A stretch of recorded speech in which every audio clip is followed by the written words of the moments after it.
కార్తీక దీపం episode number 95. శౌర్య గోడ మీద రాసిన కార్తీక్ అనే పేరుని దీప చెడిపేస్తుంది. అప్పుడు శౌర్య చేతుల మీద రాసుకొని చేతి మీద అయితే ఆ ఓనర్ ఏమన్నారు కదమ్మా అంటుంది. ఇంతలో ఓనర్ వచ్చి తలుపు కొడతాడు. దీప, రేపు నేను గుడిలో అన్నదానం చేస్తున్నాను, నువ్వు ప్రసాదం చాలా బాగా చేస్తావని విన్నాను, అందుకే నువ్వు రేపు ఒక 50 మందికి ప్రసాదం చేయాలమ్మా అని ఆర్డర్ ఇస్తాడు. దీప చాలా సంతోషంగా ఆర్డర్ తీసుకుంటుంది. ఇప్పుడు శౌర్య కూడా నేను కూడా నీతో రేపు గుడికి వస్తానమ్మా అని చెప్తుంది. సరే అంటుంది.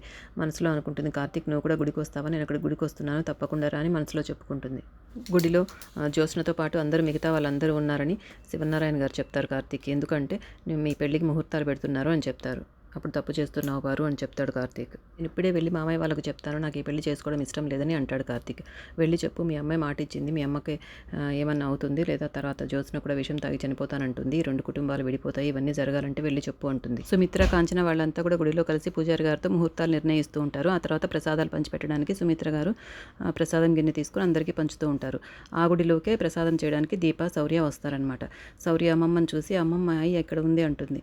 అయ్యో, మనం వాళ్ళ దగ్గరికి వెళ్ళకూడదు, వాళ్ళ ఇంటి నుండి వచ్చేసాం కదా, ఇంక మనం మాట్లాడకూడదు, బాగోదు, నువ్వు ఇక్కడే ఉండు అనేసి దీప గుడి వెనకాల వెళ్ళి దాక్కుంటుంది. వాళ్ళు వెళ్ళే వరకు నేను దాక్కుని తర్వాత ప్రసాదం చేస్తాను అని.